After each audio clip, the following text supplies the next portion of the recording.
This episode is sponsored by Agent CRM. If you're in sales and tired of paying 3, 4, or 5 different companies for your email, CRM, funnels, phone, follow-up automation, check out Agent CRM. It's an all-in-one tool that combines all that you need to reach out, nurture, and close your clients. They've got weekly support calls so you can get up and running in no time. Get a free 14-day trial by going to the link below in the show notes.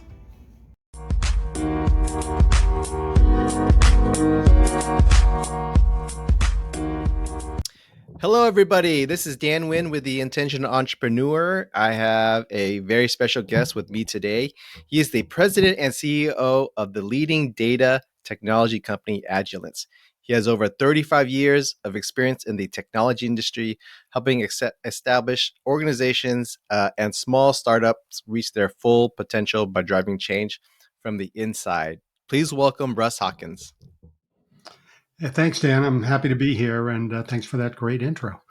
My pleasure. I'm very excited about today's topic, 4 ways how to use data to increase your sales. But before we kind of get into the nuts and bolts, can you share a little bit about your story and how you got to what you're doing today? Sure. Yeah, I grew up in the Boston area, and I started my career as a sales guy. And the reason why I did that was because I could essentially run my own business without having to put up any capital. That was my thought process at the time. I started in the telecom business first for one of the startup telecom equipment companies that were trying to compete against Ma Bell back in the day. The Ma Bell is AT&T. I may be dating myself here a little bit, but I eventually ended up working for Ma Bell, New England Telephone at the time, and spent 15 years there and a variety of progressive roles. So I moved from being a salesman to sales manager, eventually to a branch manager, and then eventually I helped the company expand their business around the world. And most of that was by doing acquisitions of small distribution companies. In the late 90s, I got recruited out to be the sales and marketing VP of a small data communications equipment company that was a spin out of General Datacom in Connecticut. And over a period of years, grew that business from about $1 million in revenue when I started to about 20 million, and we sold that to a public company. In the interim period, I became the CEO of that company, largely by changing the strategy of the company to go after wireless networks. And so we ended up being a provider of backhaul equipment to wireless networks, and did pretty well. The investors made a little bit of money, and I made a little bit of my reputation as a startup guy. And then from there, I went to a high performance computing company down in Pennsylvania, originally called Infinicon Systems, and I changed the name to Silverstorm. That was all about building high performance computing clusters, basically. So historically, most of the companies in that business had focused on government and educational opportunities. I decided that I would focus on commercial opportunities. So we went after oil and gas exploration companies. We went after film rendering. We went after financial services. And I was able to grow that company pretty aggressively to about $25 million in annual revenue, and sold that to an even bigger data communications company out in California called QLogic, which still exists today. They're a big storage array company. And then from there, I was recruited by a venture capital firm to run Agilence. And so I started with Agilence in 2008. So it's been a long run here, and I've changed strategies about halfway through. So in 2013, we became a data and analytics company, primarily data analytics, and we're focused on retailers, on restaurant chains, on grocers and drugstores. And we've been, growing that business on a steady basis, about 30% annual growth on a compound annual growth basis over the last 12 years or so, 10 years or so, sorry. And today we're enjoying the fruits of what we've done. And so we have several hundred customers that are using our technology. Originally, it was for loss prevention, but now they use it for a variety of things. Revenue driving, cost and expense control, which loss prevention is part of that, and then also corporate compliance. And so it's been a very exciting run where we're a SaaS-based software company. In fact, the company itself is now a virtual company where, because of the pandemic, we proved to ourselves that we could work remotely, and that's what we're doing today. Well, congratulations on all your success. Looks like a wide breadth of technology experience and some successful exits, and now you're in SaaS and the data industry.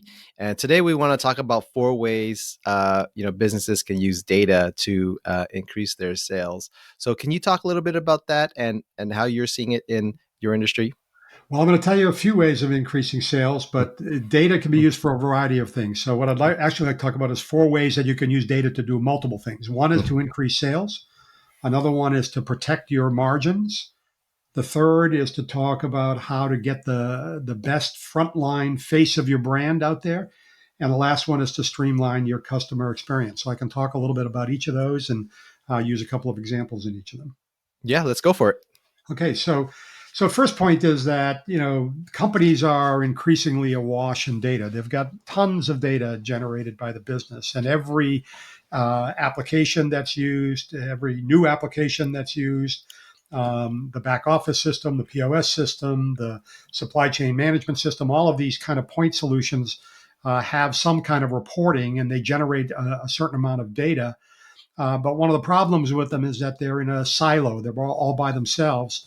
And generally speaking, it's hard to kind of cross-reference data between one and the other. And so what we do and what other companies do, so this is not just a commercial for us, but what we do is we create a space in the cloud where customers can deposit their data, or we can integrate and bring their data into a centralized location. We help them harmonize that data so that it can be compared to each other and bounced off each other.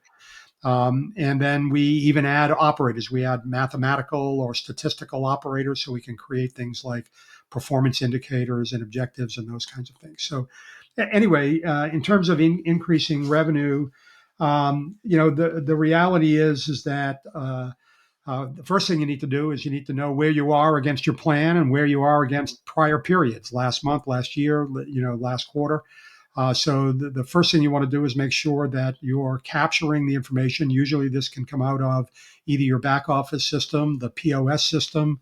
In our case, we always bring in the human resources file. We bring in the item master, which is what the company sells. We bring in the store location. So we got a lot of data that goes up into the cloud, and we provide a tool that allows our customers to analyze that data. So some of the things that we focus on. So we can do the regular comparisons that I already described, but every business that I know wants to be able to increase the value of every sale. So upselling or expansion selling. So whether you're a shoe company or a restaurant or a grocer, maybe a little bit less so in grocers. The grocer model is to line up in front of the store with the cashiers, and generally speaking, cashiers aren't trying to upsell you in the grocers. But in specialty retail, in most retail environments, in restaurant environments for sure, there's a desire to add to the total value of that sale. And so one of the things you can do with data is to look at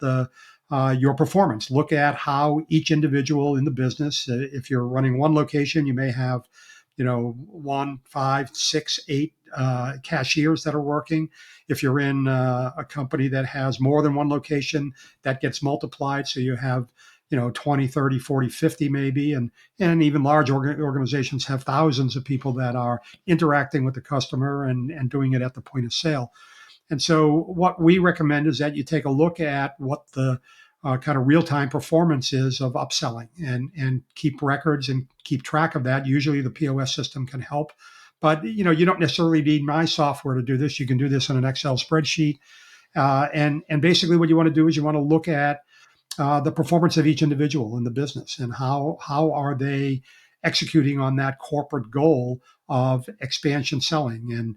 And by doing that, you can rank everybody, and then you can use that as a coaching tool for people. But it all starts with the data around how many transactions there were, how many of them were multiple items, how many of them were affiliated items. What was the initial sale and what was the expanded sale, and who's doing what. To make that kind of thing happen. So. So upsells by cashier is a huge area. Looking at operational waste is another area that you could look at and use data.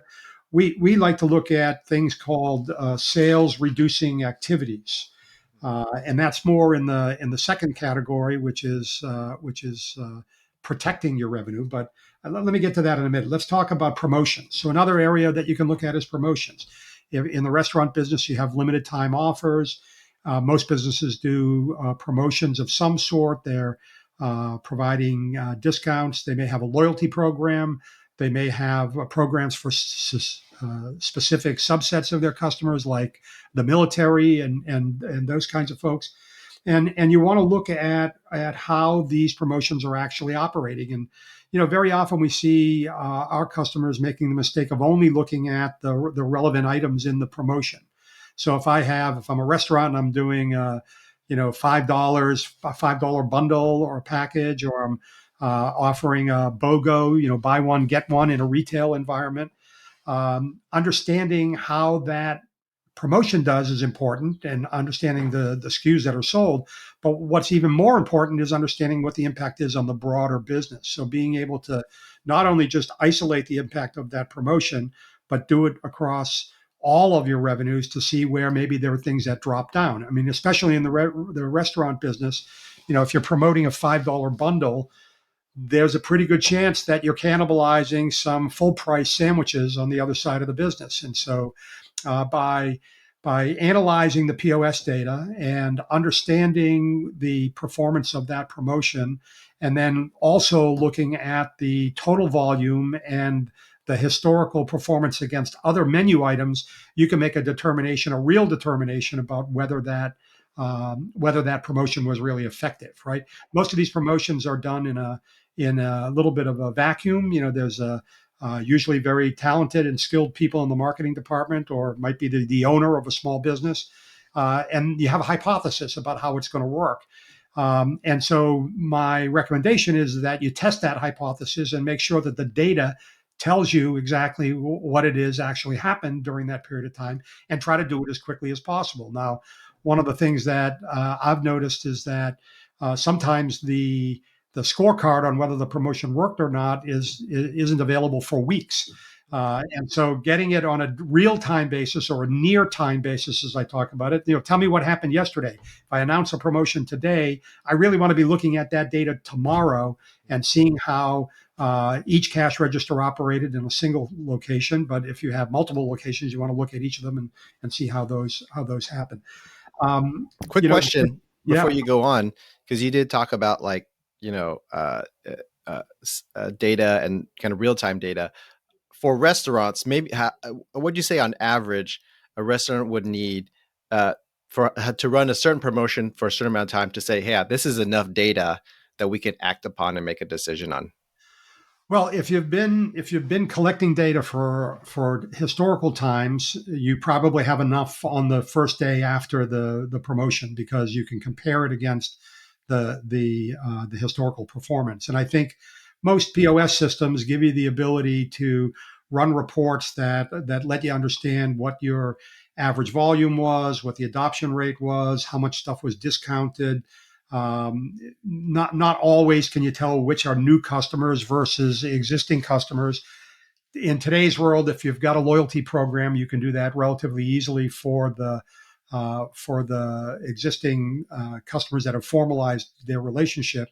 And by subtracting that from the total number, you can figure out what the new customer participation is. So I think that if you get into the habit, and I think this is all about creating data habits here. If you can get into the habit of collecting data and reporting on it, you can be effective on day one, the day after the promotion breaks. To get a long term view, generally speaking, for limited time offers, you've got to go a week, maybe 2 weeks, to make sure that you don't have promotion fatigue. You get a big hit at the beginning and then it trails off after the fact. But the way to do this is to just make sure you have some discipline around collecting and analyzing data. It's definitely worth the time and energy to take to do it. And of course, it can be made easier if you use a piece of analytical software. And generally speaking, for most business owners, they don't want to be data scientists. So you don't want to have a complicated business intelligence platform. You really want a purpose built solution, or you want to have your somebody that knows. That can invest in the time, or a consultant that can help you gather the information and format it in a way that allow you to quickly look at changes over time, and to take appreciation for that. Kind of along those lines, in our previous conversations, we've talked about data exhaust, right? You collect all this data, it's so much. And like, how do you interpret these things? You mentioned like, invest in someone or have a consultant come on. First question is artificial intelligence playing any part of maybe the evolution of interpreting data? Absolutely, no question about it. And even though AI has been around for a long, long time, in various levels of completeness today, because of some of the advances that have been made on these large language models, and the investments that companies have been making in making AI use cases available. And I like to think of it as AIs, by the way, not AI. So people historically have tended to think of AI as this one thing. The reality is you can develop an AI to help you solve any particular problem. Now, companies like us are starting to use that.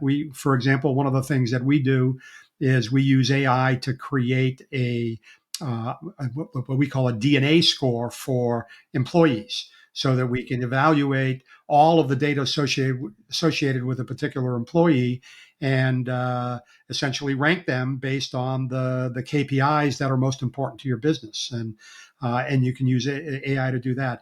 The other thing that we're doing right now is we're using it. We have existing algorithms that help customers answer questions, and then we have this kind of AI assist button that will allow you then to refine that and kind of identify the most important factors that are creating those kinds of situations. But it's being broadly used today, and I think we're going to see some amazing things come out of this, and it's going to affect everybody. It's going to affect the smallest companies to the largest companies, and we're only just beginning to see it now. Now, a lot of people are concerned about AI. They think it's Big Brotherish, and that's true, but I think most of that is overblown. The fact is, there aren't sentient. These things aren't thinking. they're Mhm. they're simply executing on a program. It's just that they're executing across very, very large data sets with very complex instructions, and they're doing it in a very compressed set of time. So it seems like it's magic, but it is very, very scientific and very, very contrived, and not the machines taking over the world, so to speak. Exactly. When I explain AI to people, it's like you already use Google already, right? So all they're really doing is just explaining to you the first page of Google as a response to the question you ask.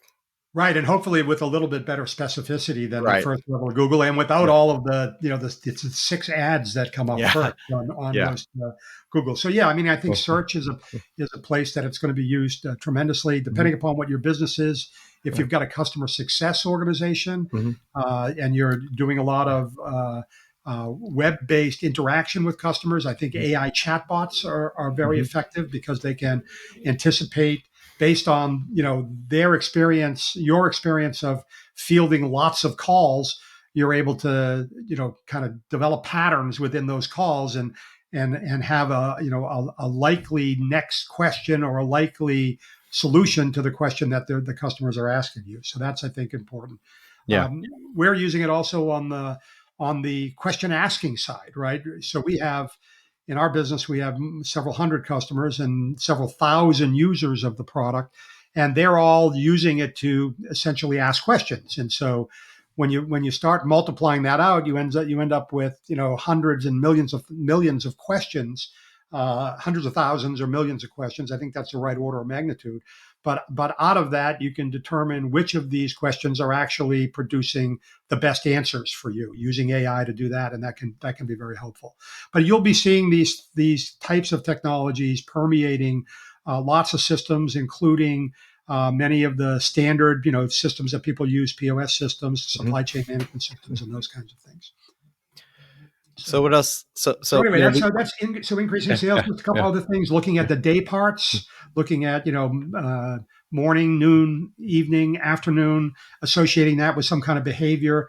Looking at the affinity, what was sold with what, Mm. and being able to even chatbots could even suggest, or I could imagine an AI assist for a cashier that's saying, most customers who have bought this have also bought that, like what you see in the online experience, seeing Mhm. that replicated in the stores.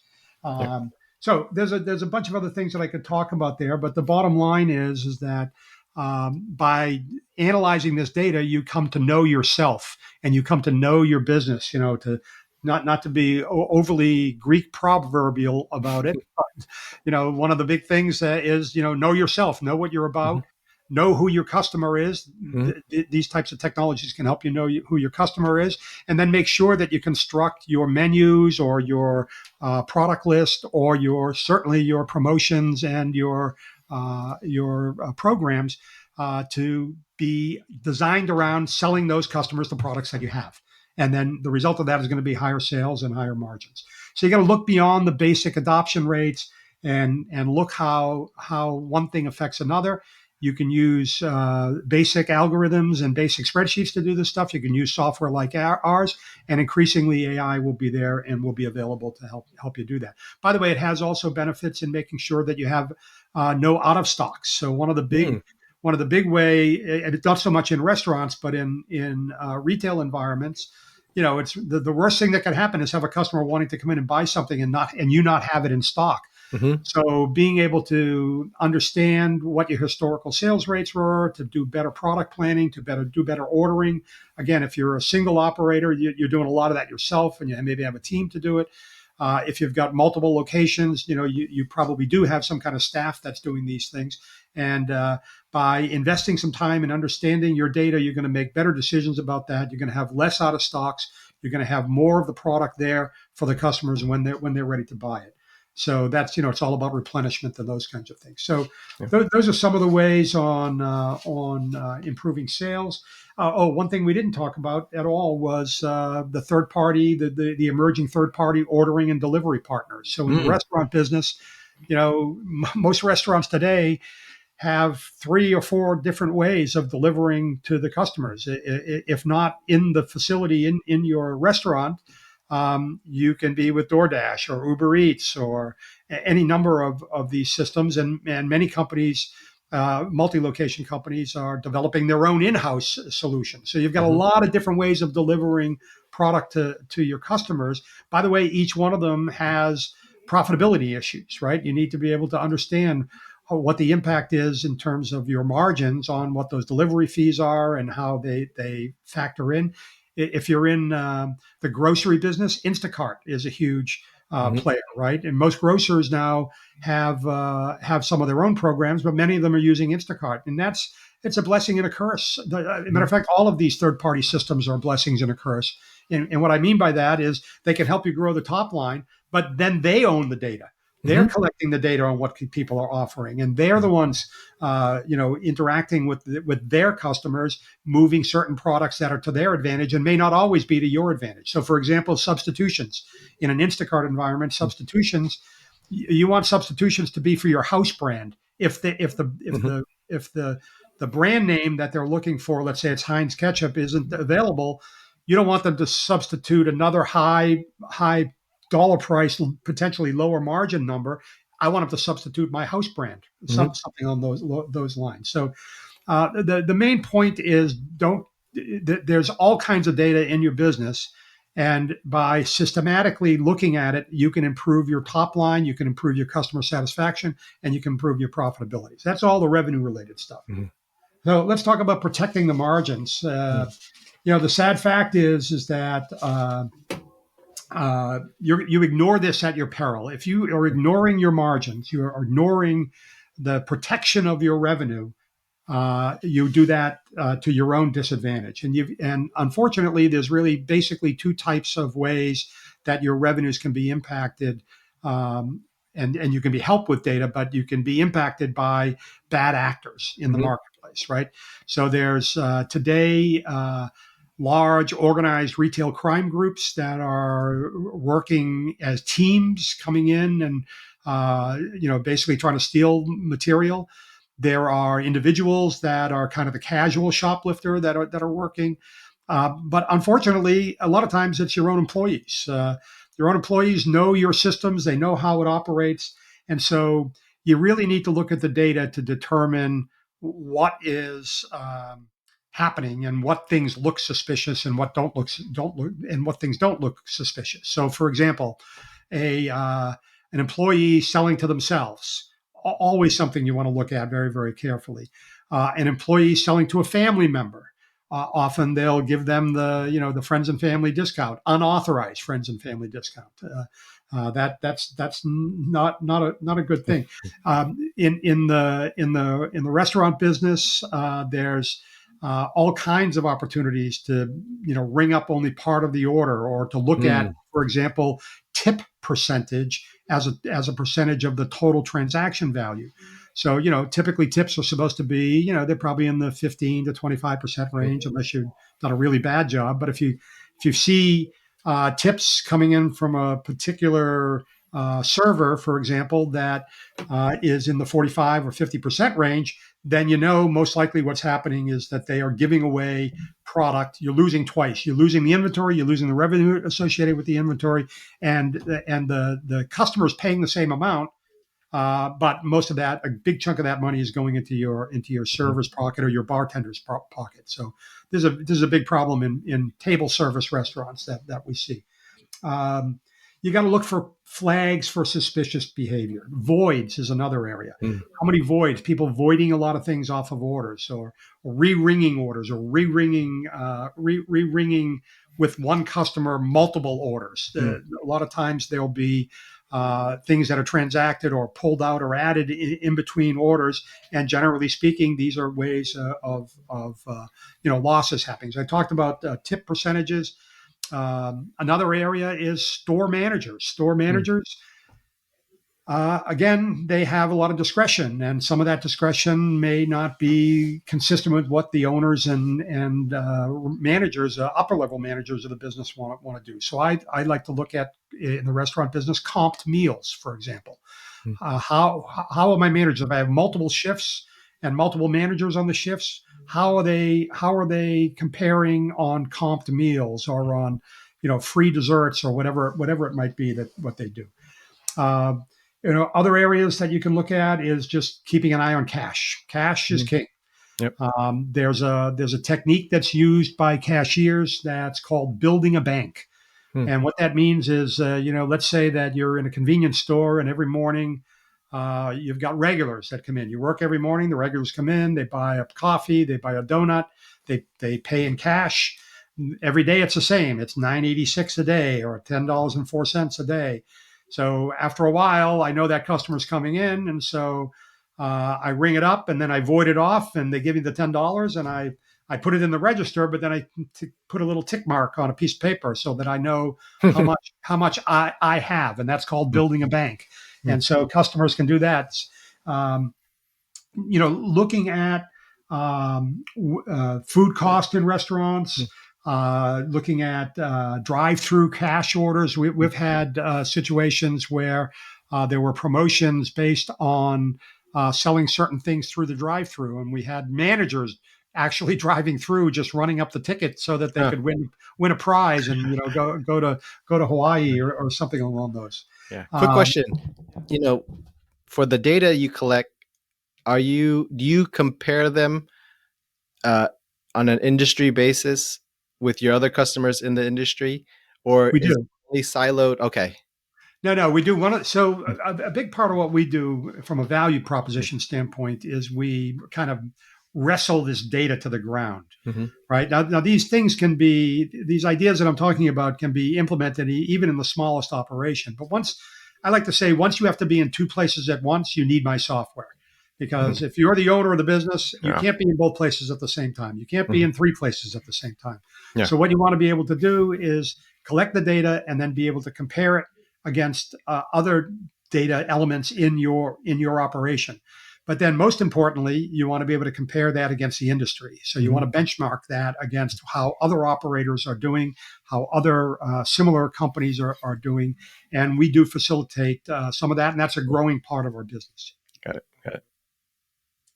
So protecting revenue, very, very important. Mm-hmm. At the end of the day, your frontline team is your most important team in the business. And I like to say that if you as an owner take care of your people will take care of your customers, and your customers will take care of you. It's a virtuous cycle, right? Mm-hmm. If the associates, if the people working for you know what your objectives are, and they have a clear understanding of what the big goals are in the business, and also Mm-hmm. some of the smaller goals, then they're free to execute on that. And then you want to give them the room to go and do what they need to do, and make sure that they are getting the kind of support that they need from their management, from you directly, whichever is relevant for your situation. You want them to be happy. You Mm-hmm. want happy people. Happy people make happy customers, and happy customers make happy owners. And so it's the same kind of thing on a virtuous circle. And I think it starts with hiring. So the question becomes, what's a top performer? How do we know what a top performer is? Well, data can tell us what a top performer is. We can look at historical performance of individuals that work for you, cashiers, managers, whatever the roles are in the business. By paying a little bit of attention to the performance of those individuals and tracking it over time, you can develop a model for the type of skills that you want in a prospective hiring. You can also focus that learning on teaching others how to get to the right level, right? So it's a training focus and it's a hiring focus. Many people, we're all guilty of biases, right? And so I'll talk again a little bit about the restaurant business. A lot of times when you're hiring servers in a restaurant business, you want people who look good, right? You want pretty people, you want smart people, you want people that dress well.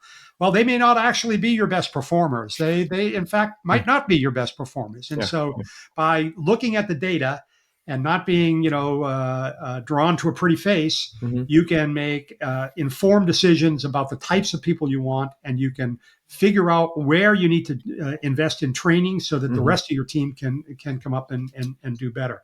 One of my experiences was around churning tables. If you're in a Mm-hmm. restaurant, you want to keep Yeah. turning those tables over. You want to maximize the turn of that table.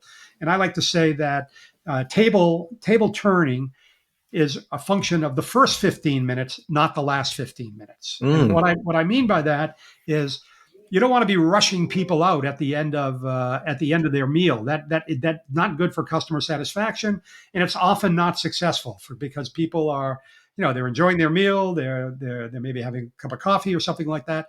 Um, Rushing them at that point to get the table available for the next one, that's kind of late in the game. You got to think about it from the beginning. So I like to encourage people to, make sure once you seat that customer, get them engaged immediately. Most restaurants will give you some water. If it's a table service company, they'll give you some water. But let's get them started. Let's get them started ordering something right away, especially if you've got a bar operation where uh, the bar can get backed up. The bar could be a bottleneck in getting those first set of drinks out there to that restaurant. So one of the things I always recommend is start them with champagne. The bar doesn't have to do anything with champagne. Yeah. You bring 4 glasses, Yeah. you open a bottle of champagne, and you're managing that front end, that front 15 Mhm. minutes. You're getting them into an ordering mode, and you can move the process along very Yeah. quickly. Quick question. You talk about promotions and management, frontline people, taking care of your frontline people. Someone mentioned this to me is, like, if you're promoting someone to a manager, you don't necessarily promote the person who's got the most sales, right? Because they may not have the acumen to be a manager. Would Right. you say, take as far as frontline goes, data is probably a lot of it that you can use, but there's probably a significant human element that data can't quantify or can't analyze by numbers. That there's a human component that still needs to be part of that decision making process. Absolutely, Yeah. absolutely, and what I'm saying is actually that so rather than just relying only on that human element, make sure that you're understanding the data as well. So, Mhm. in the example that you've given here, I wouldn't want my top performer to be the person that I made a manager. It doesn't translate at all. I mean, it's the same thing in my business with my team. I don't want my best sales guy. Oftentimes, you make the mistake of putting your best sales guy into the management role. Number one, they don't like it. They want to be out interacting with customers. Mhm. they want to be Mhm. doing deals and that kind of stuff. They don't want to be dealing with the let's face it, management work. Those are the people that are going to use the data. So Mhm. if you've got somebody that is very accurate, that's very painstaking in terms of how they do their job, they want to understand all the details.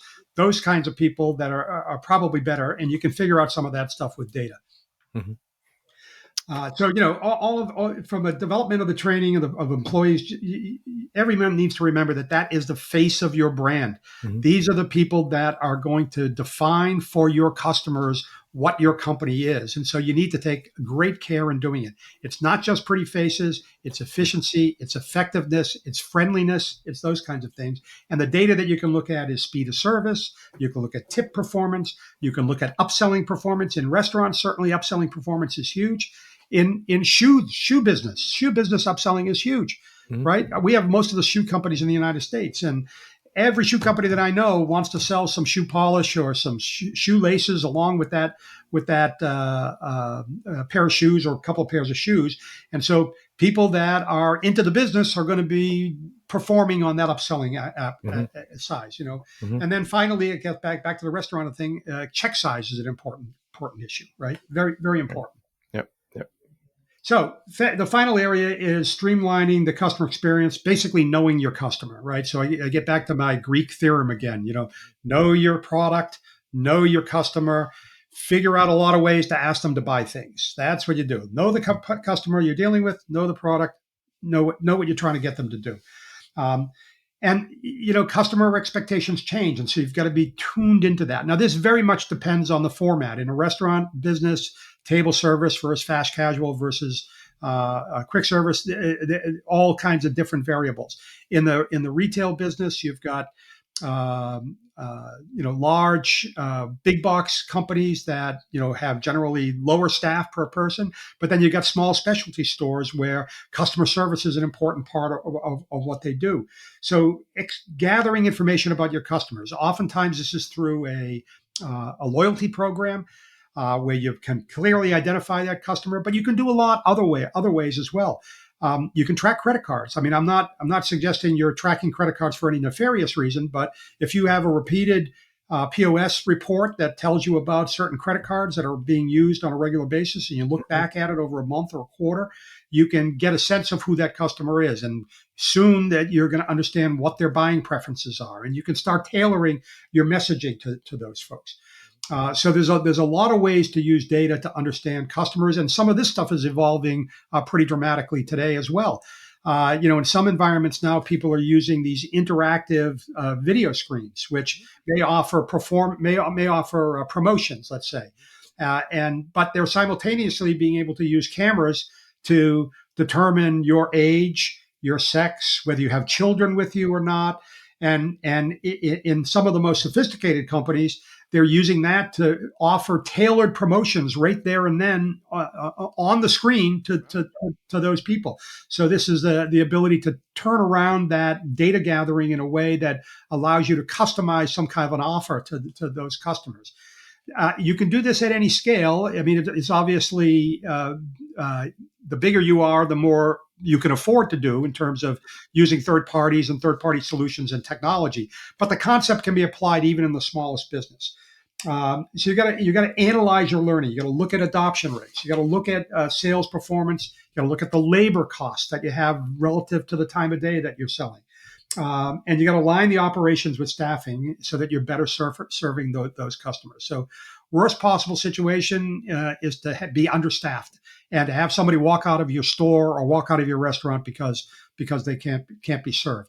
The way that you can do that is you can look at your historical business, you look at holidays, you look at times of day, and you can start developing a pattern for understanding. Now, a lot of successful retailers and restaurant people know this intuitively. They're doing it kind of in their head and by the seat of their pants. So all I'm talking about here is formalizing that and using the technology, using the data exhaust that you've already got. The reality is much of this data is already available to you. If you take a little bit of time and find a way to corral that, put it down in a spreadsheet or put it in a software package like ours, or if you're even more sophisticated, use some kind of business intelligence tool, use the reporting out of the systems that you've got. You can make better decisions if you invest some time in these areas. Since you deal with a lot of data and numbers, tell me if this is true or false, or maybe somewhere in between. Numbers don't lie. Um, I would say that is true. Numbers Good. don't lie. Numbers All right. don't lie. Numbers don't lie. The only question though is, are you interpreting them correctly? There you go. That's a So you call may not sign. be interpreting them correctly. You may have a way of thinking or a bias that has you Mm, interpret things a different way. You may be right. Also, I mean, yeah. it Yeah. depends. So Yeah. I think you need to spend a little time in trying to understand what the facts are. Mm-hmm. Facts are our friends, is Mm-hmm. my view. So that's Mm-hmm. why I say they don't lie. Facts are Mm-hmm. our friends, and if we can look at the facts, and then the trick is interpreting them correctly, and that means having some context. Then you're going to make better decisions, and the quicker you can do it, the quicker you can get those things, the better your decisions are going to be made, Mm-hmm. are going to be, and the more quickly you're going to make profits and drive revenues as a result of that. One of the great things about data analytics today is that it's near real time. In some cases, it is real time. In Mm-hmm. a lot of the e-com environments today, there's software in the background making decisions about what kind of offers to make to that individual that's coming into your website. In bricks and mortar, it's a little bit delayed. You don't necessarily have the data all day, but you do have it from yesterday. And Mm-hmm. so I know what happened up until yesterday. And so if I can have a system that aggregates that and allows me to build trend lines and to take into consideration, some of the calendar cycles, what holidays are, what days of the week, what time of the day, those kinds of things. These are all things that help you make better staffing decisions.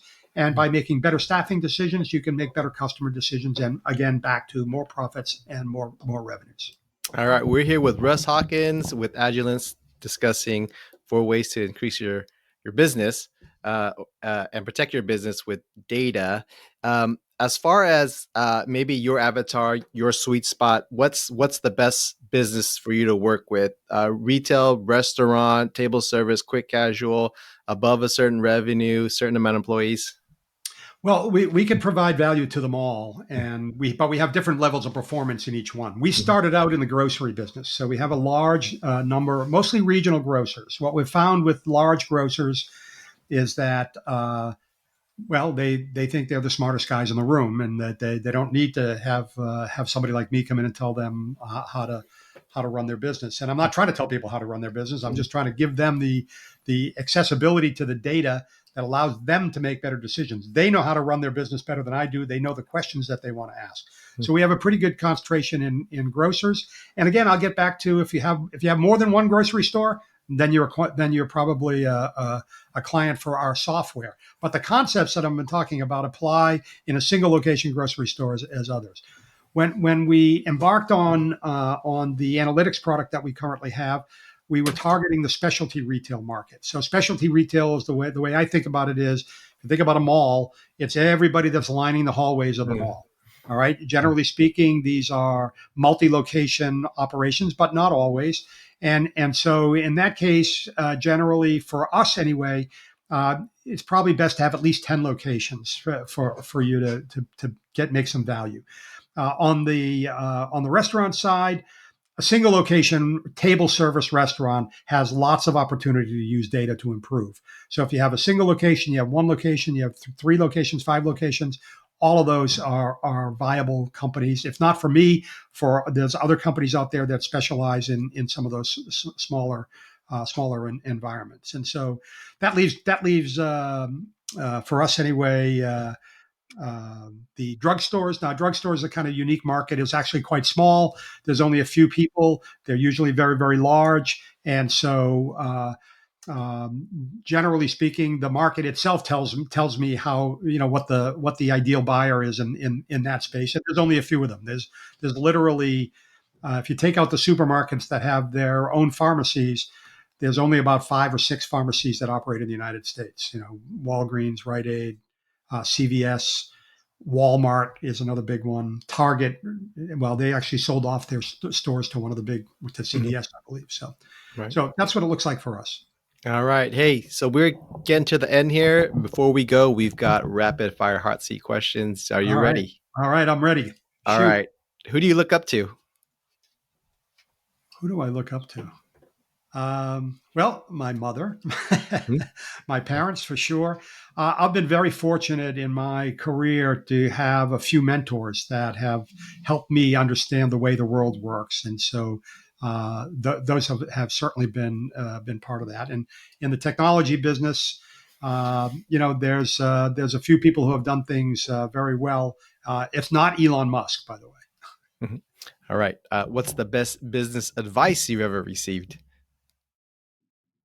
I would go back to my little rubric that I used before. Know your customer, know your product, find ways to get in front of them, ask them all to buy. What's the best business book you've ever read? I think it's Moneyball. Have to be Moneyball. Moneyball. It's data related. It's not believing the conventional wisdom. It's being data driven in the decisions that you make. And I think that actually started me off on this whole Mm, whole data analytics thing was Moneyball. very good. If you can do one thing over again, what would it be? One thing over again. I probably wouldn't have stayed as long as I did at the phone company. I would have left earlier because I've been enjoying operating in small businesses. The phone company was a big, big, big business, and I stayed there for longer than I probably should have, only because I'm so much happier in smaller environments. All right. Are you familiar with the term 3 feet from gold? 3 feet from gold, Yes. I'm not. Okay, so it's kind of it's a parable. So the story goes, the a prospector buys land, buys all the equipment, and digs, doesn't hit anything. He sells his land and his equipment to the next person. That person only digs 3 feet and they hit a large vein of Uh-huh. gold. Okay, three So feet from gold. as a business owner, as an entrepreneur, how do you know when to pivot? How do you know when you're just 3 feet from gold? Yeah. It's a good question. I mean, and the parable is a very individual question, right? It's so you don't have a lot of customer feedback. You're your own customer on that side. In business, I would say listen to your customers. They're going to let whether you're hitting the mark or not, or whether you're close to being successful or not. But if you're in an environment where you're just relying on your own, I think it's got to be. I think you have to set limits on yourself, and then you have to be willing to live with those limits. So, if you end up walking away from a 3 foot for gold thing, you want to do it for the right reasons, not for the wrong reasons. All right. You lose everything. The only thing you have is your laptop, your cell phone, and an internet connection. How do you rebuild your business in 30 days? 30 days might be a little bit aggressive, but I've got a laptop and a phone, and I got my brain. So the first thing I would do is try to find a customer and deliver some value to them. And then once I've done that, repeat it over and over and over again. What's the biggest challenge in your business today?